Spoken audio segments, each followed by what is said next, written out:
Hello সকলকে, আমি তনুশ্রী নিয়ে চলে এসেছি তোমাদের সঙ্গে আরো একটা নতুন ভিডিও। তো আগের ভিডিওতে যেমন বলেছিলাম যে আমাদের পুজোর শপিং কিন্তু প্রায় শুরুই হয়ে গিয়েছে। তাই জন্য সেই দিন সন্ধেবেলা আমি আর মা বেরিয়ে পড়েছিলাম স্টাইল বাজারের উদ্দেশ্যে। ব্যারাকপুরে স্টাইল বাজার নতুন হয়েছে, তাই অনেকদিন ধরেই ভাবছিলাম যেতে হবে, তাই ফাইনালি গিয়েই ফেললাম। আমাদের মতো তো সকলেরই পুজো প্রায় শুরু হয়ে গিয়েছে, তাই জন্য ভিড়টাও কিন্তু বেশ হয়েছিল। তবে সেখানে ডাবল এক্সেল সাইজ খুব একটা পাওয়া যাচ্ছিল না, তাই জন্য আমরা ওখানে কয়েকটা জিনিস দেখার পরে আবার বাজার কলকাতায় আসি। ওই যে বললাম, পুজো তো সকলেরই প্রায় শুরু, তাই জন্য বাজার কলকাতাতেও ভিড় কিন্তু অনেক ছিল।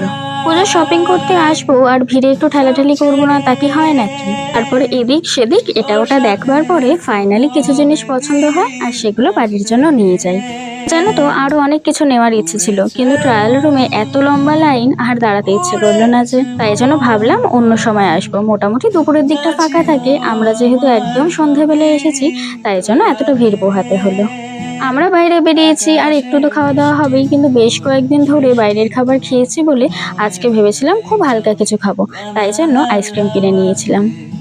ওমা, তারপরেই দেখি বৃষ্টি হাজির, তাই জন্য গুটি গুটি পায়ে তাড়াতাড়ি বাড়ির উদ্দেশ্যে রওনা হলাম। আচ্ছা, আমাদের এই ভিডিওগুলো তোমাদের কেমন লাগছে সেটা কিন্তু আমাকে কমেন্টে জানিও।